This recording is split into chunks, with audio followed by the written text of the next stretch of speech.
जी हाँ दोस्तों, तो आज हम बात करेंगे ड्यूल स्टार्टर, जो कि आपका एल&टी हो, बेंटेक्स हो या कोई भी कंपनी को हो, जो 2 बटन वाला स्टार्टर रहता है। आज अपन उसकी वायरिंग करेंगे।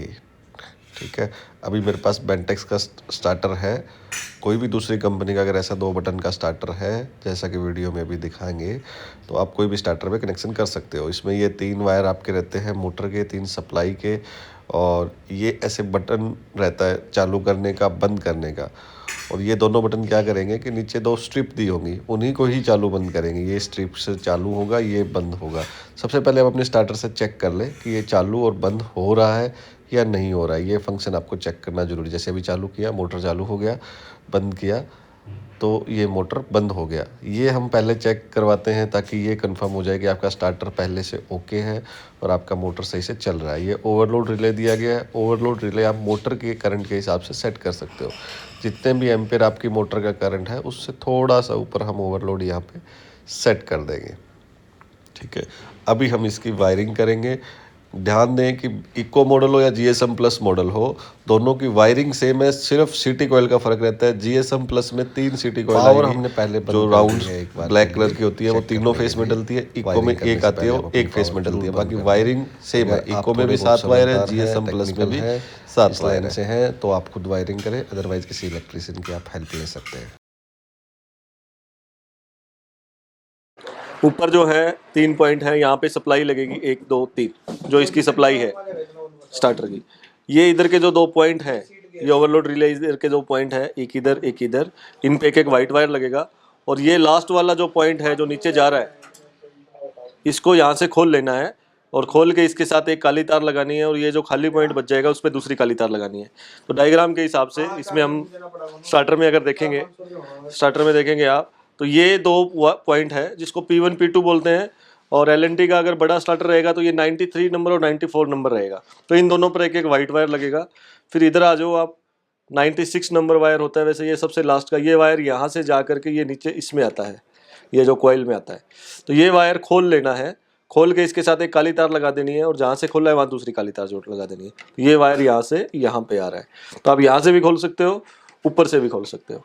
खोल के काली तार है वो सीरीज कर देनी है। अभी इसकी वायरिंग करेंगे जैसा कि डायग्राम में दिखाया गया है। सबसे पहले सप्लाई के 3 वायर रेड येलो ब्लू आपको सप्लाई में लगाने हैं।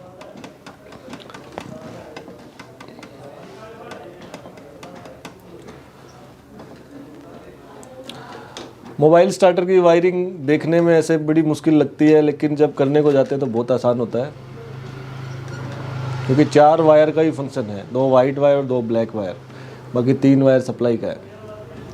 कोई मुश्किल नहीं है। अगर आपने इसको करना सीख लिया तो कल को आपको किसी इलेक्ट्रीशियन को बुलाने की ज़रूरत नहीं है, कभी इसको चेंज करना पड़े, निकालना पड़े, बदलना पड़े। इसलिए इतना हमें आना ही चाहिए। 3 सप्लाई का वायर लगा दिया है, रेड येलो ब्लू। अभी 2 वाइट वायर लगाना है अपने को, P1 और P2 वे। अभी यहाँ पे 2 पॉइंट्स हैं, P1 एंड P2। इस पे एक वाइट वायर लगेगा, दूसरा इस पे वाइट वायर लगेगा। अभी आपको सबसे लास्ट पॉइंट पे आ जाना, इधर इस वायर को खोल लेना है। खोल के इसके साथ एक ब्लैक वायर लगा देनी है, और ये जो पॉइंट खाली बच जाएगा उस पर दूसरा ब्लैक वायर लगा देना है। कई बार जब ऑटो स्विच लगा होता है तो ये वायर ऑलरेडी खुला मिलता है, वो हमें देख लेना है। तो उस केस में अगर आप ऑटो स्विच हटाओगे तो ये वायर कोयल और ये P4 के बीच वायर नहीं मिलेगा। तो P4 में एक ब्लैक वायर आ जाएगा और एक ऊपर ब्लैक वायर आ जाएगा। आप ध्यान से देखें कि ये यहाँ से कोयल का जो तार है, ये यहाँ से निकल के P4 में गया हुआ है। कई बार लोग इसको ऑटो स्विच लगाते टाइम निकाल देते हैं। तो अगर ये वायर निकाला हुआ हो तो एक ब्लैक वायर यहाँ नीचे लगा देंगे, एक P4 में लगा देंगे।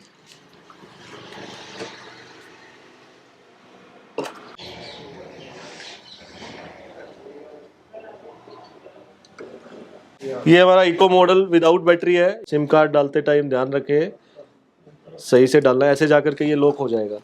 तो जब आप इसको देखोगे तो ये कट वाली जो साइड है ये अंदर जाएगी, और जो कंपनी का नाम है ये ऊपर की तरफ होगा। अगर आप ये वाला इको मॉडल यूज कर रहे हो तो उसमें सिम डालने का तरीका ये है। अभी पावर चालू कर देंगे। जब आप जीएसएम को बाईपास में करेंगे तो आपका ये ऑन बटन काम करेगा, ये ऑफ बटन काम करेगा। और जब आप इसका पावर ऑन में करेंगे तो फिर ये GSM से फंक्शन करेगा, मोबाइल स्टार्टर से आपका काम करेगा। ओके, तो सबसे पहले अपना नंबर ऐड करना है। नंबर ऐड करने का प्रोसेस आपको बता देता हूँ। फ़ोन करके आप बहुत इजीली नंबर जोड़ सकते हैं। जैसे कि अगर आपका इको मॉडल है तो आप कस्टमर जो है वो अपने फ़ोन से मोटर के नंबर पे फ़ोन मिलाए और नंबर मिला के 2 दबाए, आपका फ़ोन डिस्कनेक्ट हो जाएगा, नंबर जुड़ जाएगा। अगर GSM प्लस मॉडल है तो ऐसे ही आपको 4444 दबाना होता है, वो बोल देगा नंबर जोड़ दिया गया है। ठीक है, हालांकि ये 4 बार दबाना होता है, लेकिन ज़्यादा बार इसलिए लिखा है कि कई बार वो जल्दी दबाते हैं तो 1-2 बार ज़्यादा दबाना पड़ सकता है। तो आप इको के लिए 2 दबाएंगे, नंबर जुड़ जाएगा। GSM प्लस में 4x4 दबाएंगे, नंबर जुड़ जाएगा। SMS करेंगे GSM इको मॉडल में *A आपका मोबाइल नंबर हैश, ये इको में भेजेंगे, ऐड हो जाएगा। GSM प्लस है तो *1122 A+91, उसके बाद आपका मोबाइल नंबर हैश, ये मोटर के नंबर पे SMS करेंगे तो आपका नंबर ऐड हो जाएगा। अगर GSM प्लस पुराना मॉडल है तो उसमें प्लस नहीं लगेगा। तो ये सिंपली आप SMS करके आप 3 या 4 लोगों के नंबर भी इसमें ऐड कर सकते हैं। उसके बाद आपको SMS आएगा, SMS पे सारी GSM सेवा में आपका स्वागत है। मोटर बंद है। स्टार्टर मैनुअल मोड में है। अभी ये बोल रहा है मोटर बंद है, स्टार्टर मैनुअल मोड में है। चालू करने का कमांड है वो 7, आप 7 दबाएंगे, मोटर चालू है। आपकी मोटर चालू हो जाएगी। जब आप फर्स्ट टाइम चलाएं तो एक बार इसको चलने दें, ये डेल्टा हुआ है अभी 10 सेकंड के बाद, क्योंकि अभी क्या है, पंप करंट सेट होगा। आप इधर देखेंगे ना, SPC है मतलब पंप करंट सेट हो रहा है। जो भी आपका मोटर का करंट है उसके हिसाब से ये ऑटोमेटिकली ओवरलोड और ऑटोमेटिकली ड्राई रन सेट कर लेगा। 0.7.3 एम्पियर अपना मोटर का करंट है।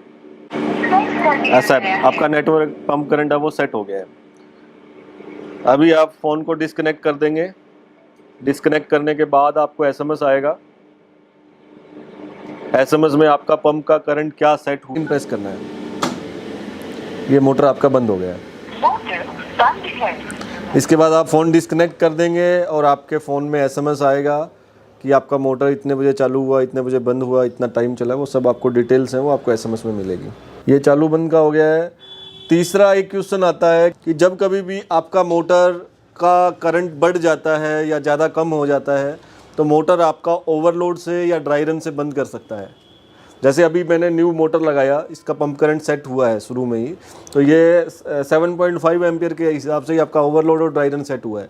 इन केस कल को हमारा मोटर का करंट बढ़ जाता है 40% से भी ज़्यादा, तो हो सकता है मोटर ओवरलोड से बंद करे। अगर किसी वजह से पानी कम हो जाता है और मोटर ड्राई रन से बंद करे तो उस केस में क्या होता है, हमें दोबारा से पंप करंट सेट करना होता है। दोबारा से पंप करंट सेट करना होता है। दोबारा से पंप करंट सेट करने के लिए प्रोसीजर है, आपको फ़ोन लगाना है। आप जो 7 नंबर दबाते हो मोटर चालू करने के लिए, उसकी जगह पे आपको 1 दबाना है, तो आपका पंप करंट सेट हो जाएगा। अभी आपको प्रोडक्ट को अगर सामने से हाथ से चलाना चाहो तो ये ऑन और ऑफ का स्विच है, इधर से आप ऑपरेट कर सकते हो। ये ऑटो मैनुअल का स्विच रखा है। ऑटो मैनुअल में क्या है कि अगर आप मैनुअल रखोगे तो आपको पावर जाके आने पे हर बार फ़ोन से चलाना पड़ेगा। अगर आप ऑटो रखोगे तो एक बार फ़ोन से चालू करना है, फिर पावर जाके आने पे मोटर चलता रहेगा अपने आप, आपको SMS अलर्ट आते रहेंगे और जैसे ही आप मोटर 9 दबा के बंद कर देंगे तो आपका मोटर बंद रहेगा।